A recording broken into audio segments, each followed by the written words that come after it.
कि नदी साफ करनी है, अगर कोई कर सकता है तो समाजवादी लोग नदी साफ कर सकते हैं, और यही मॉडल है नदी साफ करने का। वो तो कह रहे हैं कि उनका 15 आपने घोषणा कर दी कि मॉर्निंग वॉक नहीं करेंगे, तो फिट रखने के लिए, फिटनेस को फिट रखने के लिए अब मैं कमरे के अंदर जो लोग करते हैं कि अंदर ही अंदर अपनी एक्सरसाइज कर ली, उसी तरह करेंगे हम। वो कह रहे हैं कि उनके 15 मंथ बहुत हिस्टोरिकल रहे हैं, बहुत ज़्यादा काम किए हैं उन्होंने। हाँ, वैसे हिस्टोरिकल इसलिए हैं कि उन्होंने कोई काम नहीं किया। हिस्टोरिकल इसलिए भी है, हिस्टोरिकल इसलिए भी है कि उन्होंने शिलान्यास का शिलान्यास किया है।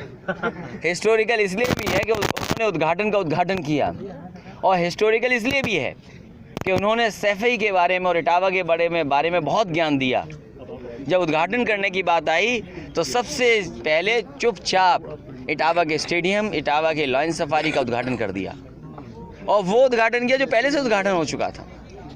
तो इसलिए ऐतिहासिक ज़रूर हैं उनके, और इतनी बुराई किसी सरकार की ज़मीन पर नहीं हुई होगी जितनी भारतीय जनता पार्टी की है। ये तो अच्छी बात है ना, पर्सनल अटैक हो रहा है। राजनीति में यही होता है, अंत यहीं ख़त्म होता है। तो अगर उन पे मसाले होंगे व्यक्तिगत के, तो हम पे भी मसाले होंगे। अगर वो कुछ कहेंगे तो हम भी कुछ कहेंगे। इसलिए हम चाहते हैं कि मुद्दों पे बहस हो।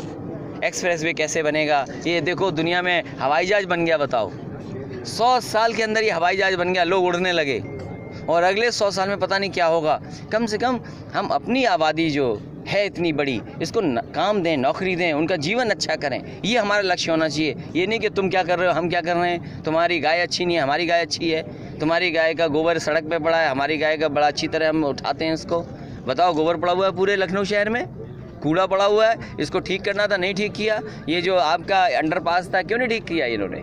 अंडरपास भी नहीं ठीक किया। वो तो कह रहे हैं वो आपका काम है तो वो करेंगे। हमारा काम है, जनता हमें मौका देगी तो दोबारा कर देंगे। 2 दिन में जनेश्वर और रिवर फ्रंट में क्या फर्क दिखाई दिया सर आपके? हमें लगता है कि ये लोकतंत्र पे भरोसा नहीं करते हैं, और लोकतंत्र पे भरोसा करने का मतलब ये है कि विपक्ष की तो सुननी नहीं, विपक्ष वाले तो घर से बाहर हो गए।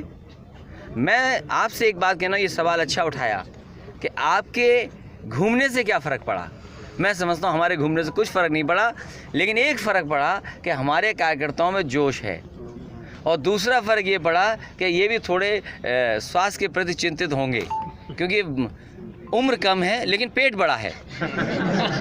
मैं घुसा कहाँ से, तभी तो मैंने कहा कि ज़रा इधर भी तो कैमरा हिला दो, तुम लेट आए हो लगता, या तुम्हारी तौन ज़्यादा निकली है, तुमने काम चोरी की है, और तुम सीधे रिवरफ्रंट पे आ गए, हमारे साथ वॉक नहीं किया तुमने। वो भी तैयारी कर रहे हैं, इसीलिए वो भी तैयारी कर रहे हैं। मैं वहीं से आया था। आपका जवाब मेरा यही है कि मैंने शुरुआत वहीं से की, उनके पार्क को देखते देखते, उनके किनारे से गुजरते हुए अपने नदी के किनारे पे आ गए। हम समाजवादियों को कोई मुकाबला नहीं कर सकता। योगा करेंगे सर। अभी आप कह रहे लास्ट डे है, अब क्या फिजिकल एक्सरसाइज बंद, पॉलिटिकल एक्सरसाइज स्टार्ट होगी? हाँ बिल्कुल, अपनी दिमाग वाली अब एक्सरसाइज करेंगे, और जो स्वस्थ होने के लिए छोटा मोटा कर सकते हैं वो करेंगे, जब तक नए घर में ना पहुंच जाएं। मैं आपको बता दूं फ़ौज के बारे में, ये पाकिस्तान के बारे में बहुत चिंतित रहते हैं, चीन के बारे में ज़्यादा चिंतित रहना चाहिए। और हमारा समाजवादियों का मानना है कि किसी भी देश से संबंध खराब नहीं होने चाहिए।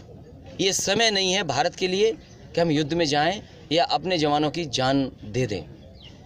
मैं केवल यही जानना चाहता हूं, क्योंकि मैं खुद तमाम ऑफिसर से मिला हूं, लाइन ऑफ कंट्रोल और फेंसिंग में कुछ फासला है, तो हम तो ये जानना चाहते हैं कि फ़ौज को लाइन ऑफ कंट्रोल पे होना चाहिए या फेंसिंग के अंदर होना चाहिए, नो मैंस लैंड में। तो अगर कुछ इस तरह की स्ट्रेटजी है तो मैं समझता हूँ उससे जानी जाएगी। हम अपने जवानों की जान क्यों खोएं? बातचीत का रास्ता हमेशा बना रहना चाहिए, और बातचीत के रास्ते से ही दुनिया की तमाम समस्याओं का समाधान हुआ है। हम कहते हैं ये पाकिस्तान की बात करते हैं, सभी देशों से संबंध अच्छे होने चाहिए। अभी तो अखबारों में पढ़ रहा था मैं, आपसे बांग्लादेश आगे निकल गया, दूसरे देश अर्थव्यवस्था में आगे निकल रहे हैं, आपका देश नहीं कर रहा कुछ काम।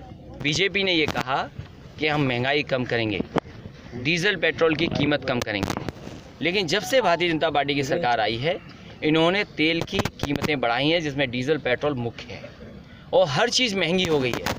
जो जीएसटी की वजह से ये बाज़ार ख़राब हुआ है, उद्योग कारखानों पे सवाल खड़े हुए हैं, तो महंगाई तो सरकार बढ़ा रही है, और सरकार को समझना चाहिए केवल डीजल पेट्रोल की महंगाई नहीं है, हमारे सिलेंडर की महंगाई देख लो, खाने पीने की चीज़ों की महंगाई है।